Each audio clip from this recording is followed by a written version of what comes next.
Thanks for wasting our time today. I understand this is a marriage proposal, but we don't approve. Please give up and go home now.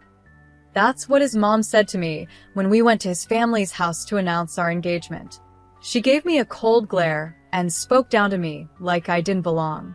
I knew from the start that his parents didn't like me, but I couldn't turn back. I took a deep breath, braced myself, and introduced myself anyway. My name is Cheryl.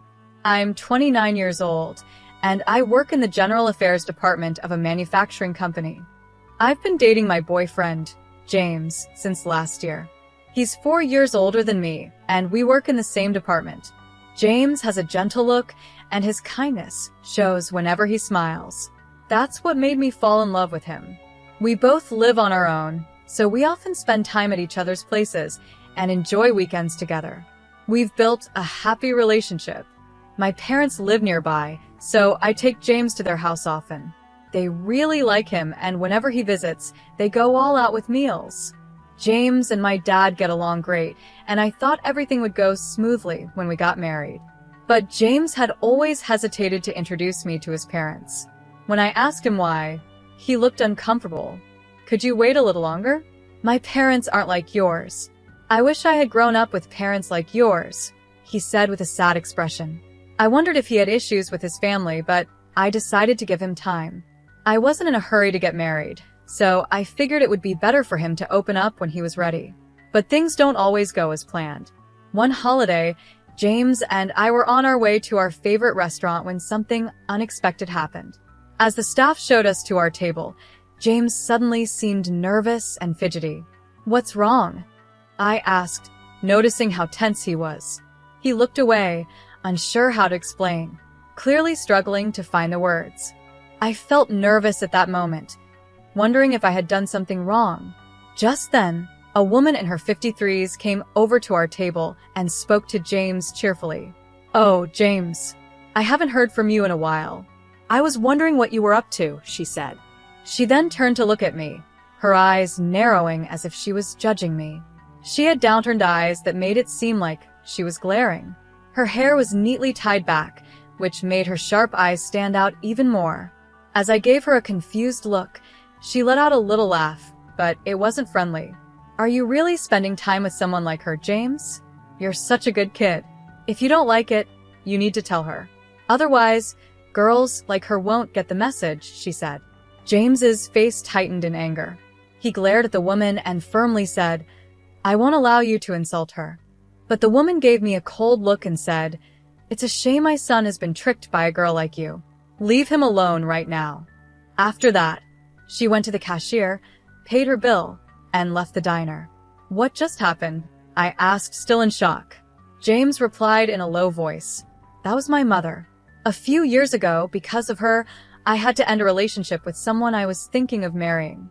She didn't want to marry me because of my mom's behavior." I began to understand why she had acted that way. James continued, "If you choose to stay with me, there will be a lot of challenges. Maybe we should break up now. Don't worry, I'll keep things professional at work, and I'll make sure it doesn't cause you any trouble." He looked really upset, and it pained me to see him like that. But I calmly said, "I still want to be with you, James. Do you really want to end things with me?" James seemed surprised by my words. "You know what my mother is like. If you marry me, she will be a burden to you. I don't mind.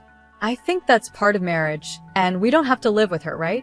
If it becomes an issue, I'll ask for a transfer at work, and we can move far away," I said. James stared at me, deeply considering my words, and I gave him a reassuring smile. "Then I feel better about it. Is it strange if I propose to you right now?" he asked. A wave of warmth rushed through me, and I could feel my face turning red.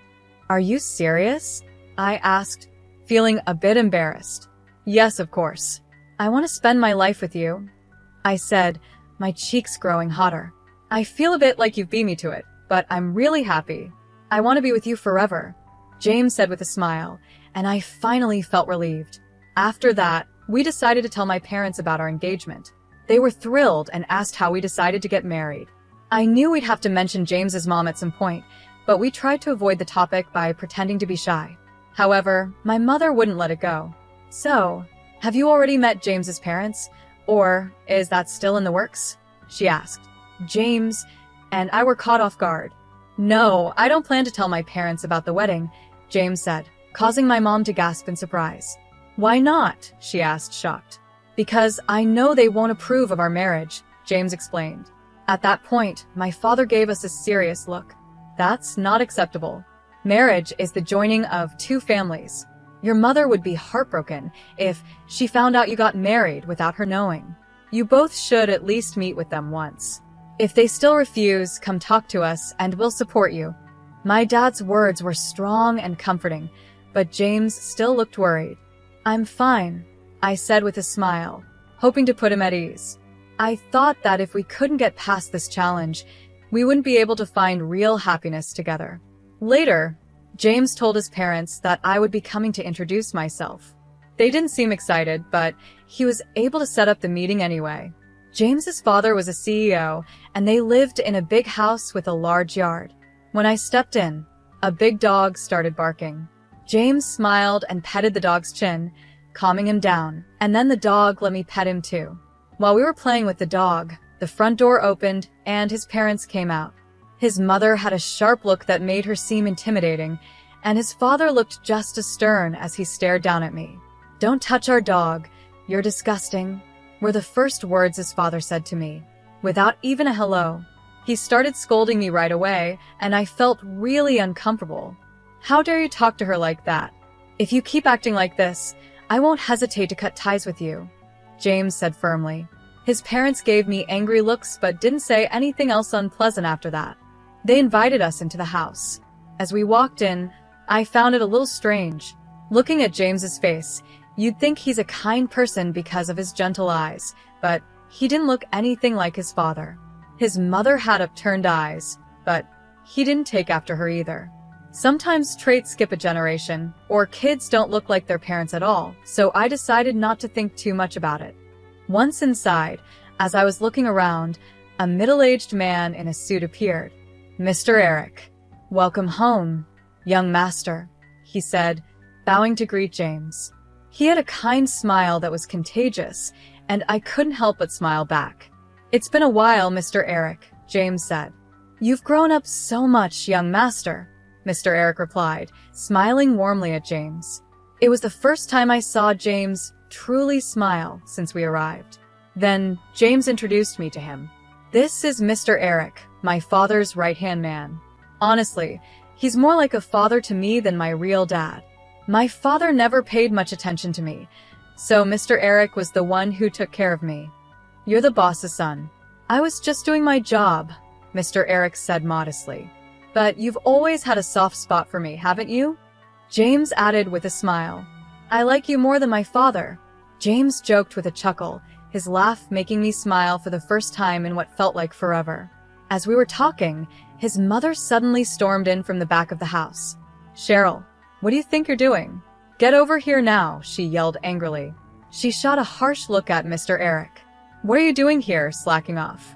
How many times have I told you to stay away from Cheryl?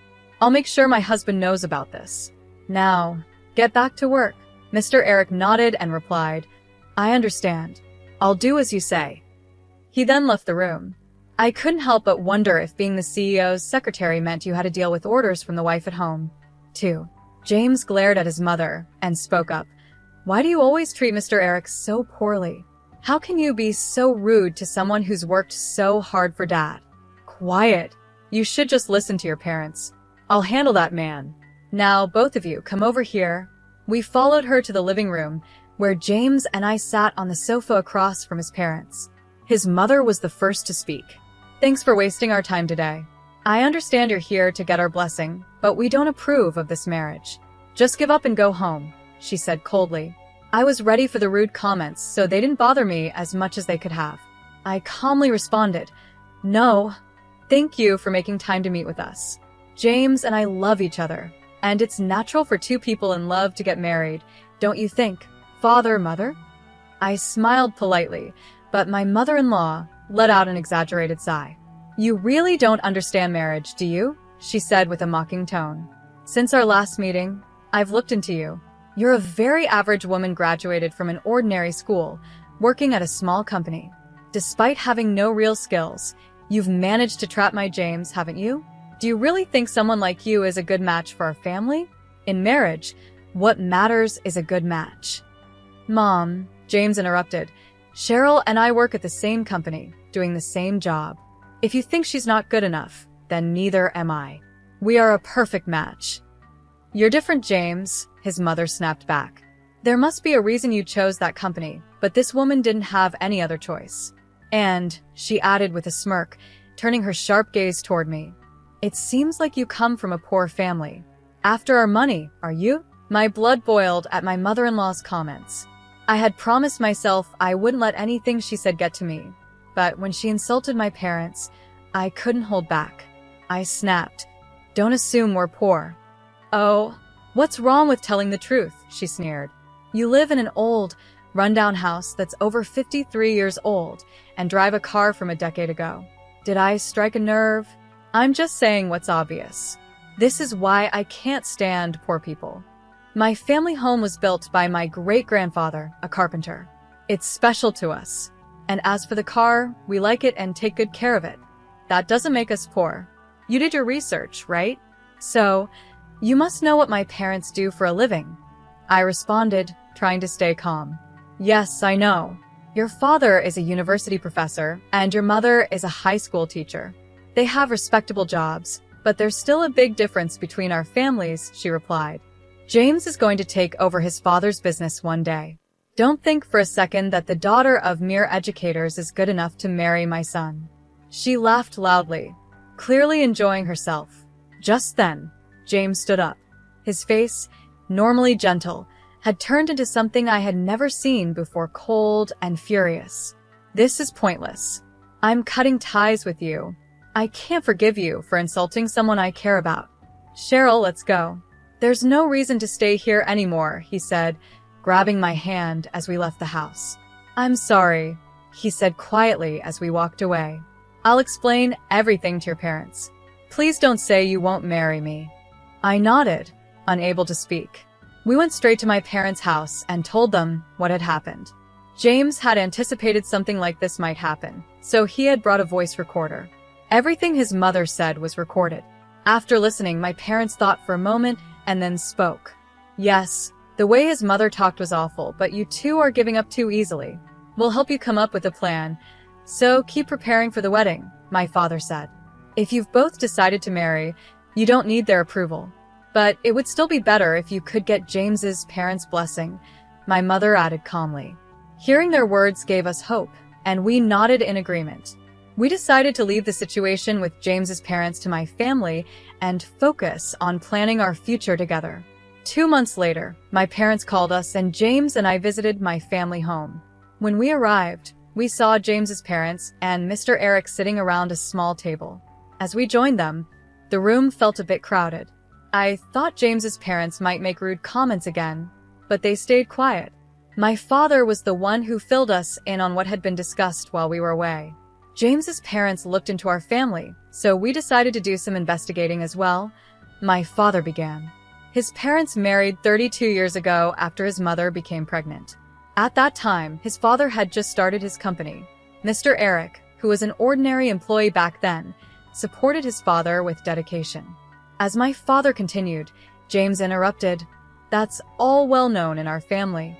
Mr. Eric started as a regular employee but was promoted to my father's personal assistant because of his hard work. My mother mostly raised me on her own while my father struggled to manage the company. It seems Mr. Eric supported not just my dad but my mom, too. My father nodded, acknowledging James's words. Then he said, Mr. Eric did indeed support your family with great dedication. Now, let me shift the conversation a bit. I'm a genetic researcher at the university. Genetically, children inherit half of their DNA from each parent. Even if a child looks very different from their parents, they still receive half of their genes from each one. James gave my father a puzzled look, and I was also confused about where he was going with this. My usually calm father had a serious expression as he addressed James's parents. Please listen carefully. I hired a detective to conduct a background check on your family. Your father works hard, and Mr. Eric has always been there to help. Your mother is fully devoted to housework. It's quite admirable. But when I looked at your family photos, something didn't add up. Neither of your parents have a widow's peak, but you, James, do. This trait is dominant, meaning a child with a widow's peak can only inherit it from a parent who also has one. And don't you think James looks quite a bit like Mr. Eric? Especially with the drooping eyes and widow's peak? That's why I called your parents here today to discuss this. As my father finished explaining, James looked at his parents and Mr. Eric in shock, unsure of what to say. I am a French teacher, just like my mother, and I'm good at French. I never noticed anything different about their foreheads, and even if I did, I'm no expert in genetics. After a long silence, James's father finally spoke. 40 years ago, I was so focused on my work that I neglected my family completely. Then my wife told me she was pregnant. What she didn't know was that I had been hiding my infertility from her.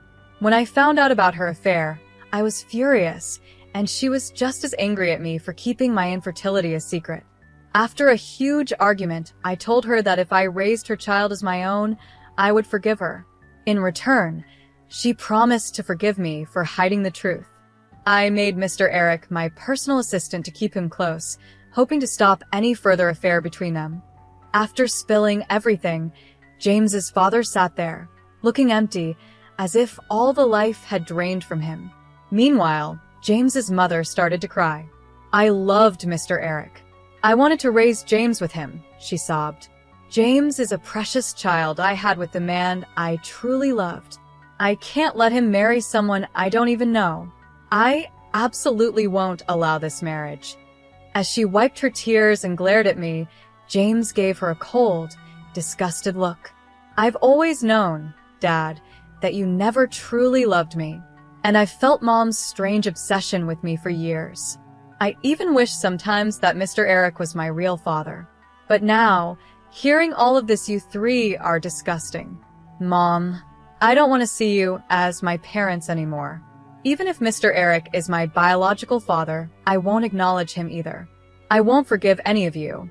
I'm cutting ties with all of you and marrying into Cheryl's family, James said firmly. At his words, his mother jumped up, clinging to him, crying. No, James, you can't. You're mine. I won't let you go, especially not to some common girl. We can live together. I'll allow your marriage, but don't say you're leaving us. As she grabbed onto James's arm, I swatted her hand away. Ma'am, please stop. James is clearly uncomfortable. Do you even realize how much pain you've caused him? Probably not, because all you care about is yourself. If you had just betrayed your husband to be with Mr. Eric, that's one thing, but you've continued to deceive James and hurt him for years. I didn't want to say anything at first, because it's a matter between you three, but I can't just sit here and let you ruin James's happiness. Why don't you put his happiness first? If you don't like me, that's fine, but if you're only trying to control him, you're failing as a mother. From now on, I'll make James happy, so please don't stand in our way. After I said that, his mother started crying again, calling me cruel, but Mr. Eric was there to comfort her. We decided to talk about the future later. A few days later, James's parents officially apologized to us and my parents. They finally accepted our marriage, and James and I turned in our marriage certificate. James moved into my house, and we started our life together. In the end, James's father couldn't forgive his wife's affair. Even though it was too late to ask for compensation, they divorced and split their assets. Mr. Eric also resigned and moved far away with James's mother. Her luxurious life came to an end, and she was forced to live the kind of life she always looked down on. She sometimes sends letters asking James for money, but he ignores them. He has cut all ties with his father since they aren't biologically related, and he has no intention of becoming Mr. Eric's adopted son. Legally, he's still his father's son, but they seem to have accepted that. After Mr. Eric resigned and James's mother was no longer around to support him, the performance of James's father's company dropped. He stepped down, and no one knows where he went after that. A year after marrying James, I noticed that his parent house was up for sale. We had a small wedding ceremony, given the complicated family issues, and only invited close family and relatives. Even so, it was a special day, and I was happy with how it turned out. Now, we have been blessed with a beautiful daughter, and I've quit my job to focus on raising her. My parents visit occasionally to help take care of her, which is a big help. James and I are committed to supporting each other and raising our daughter with love.